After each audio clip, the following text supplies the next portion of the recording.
এমপিওভুক্ত শিক্ষকদের জন্য সুখবর দিয়েছেন বিদায়ী শিক্ষা উপদেষ্টা ওয়াহিদুদ্দিন মাহমুদ।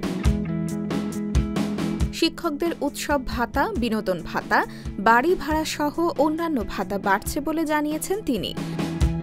বুধবার শিক্ষা মন্ত্রণালয়ের সম্মেলন কক্ষে ওয়াহিদুদ্দিন মাহমুদকে বিদায় এবং সিআর আবরারের যোগদান উপলক্ষে সংবর্ধনা অনুষ্ঠানে ওয়াহিদুদ্দিন মাহমুদ এসব কথা জানান।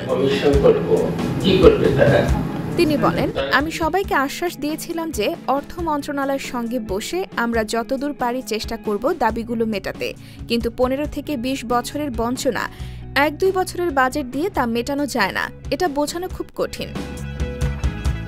ওয়াহিদুদ্দিন মাহমুদ বলেন, এমপিওভুক্ত শিক্ষকদের উৎসব ভাতা, বিনোদন ভাতা, বাড়ি ভাড়া, চিকিৎসা ভাতা এবছরের ঈদুল আজহা থেকে শুরু করে আগামী বছরের বাজেট থেকে অন্তত কিছু বাড়াতে পারব।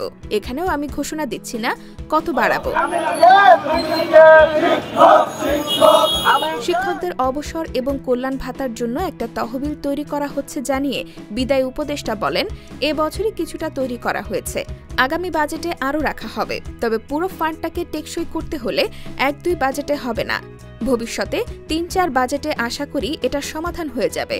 তিনি আরও বলেন, অবসর এবং কল্যাণ ফান্ডের টাকা এমন একটা ব্যাংকে ইচ্ছা করে রাখা হয়েছিল যে ব্যাংকটাতে আর টাকা পয়সা নেই, আর কিছু ফান্ড এমনিতেই চলে গেছে অন্য জায়গায়। ওয়াহিদুদ্দিন মাহমুদ বলেন, বেসরকারি এমপিওভুক্ত শিক্ষকদের কল্যাণ ভাতা এবং অবসর ভাতা এটাই হলো তাদের সবচেয়ে ন্যায্য দাবি।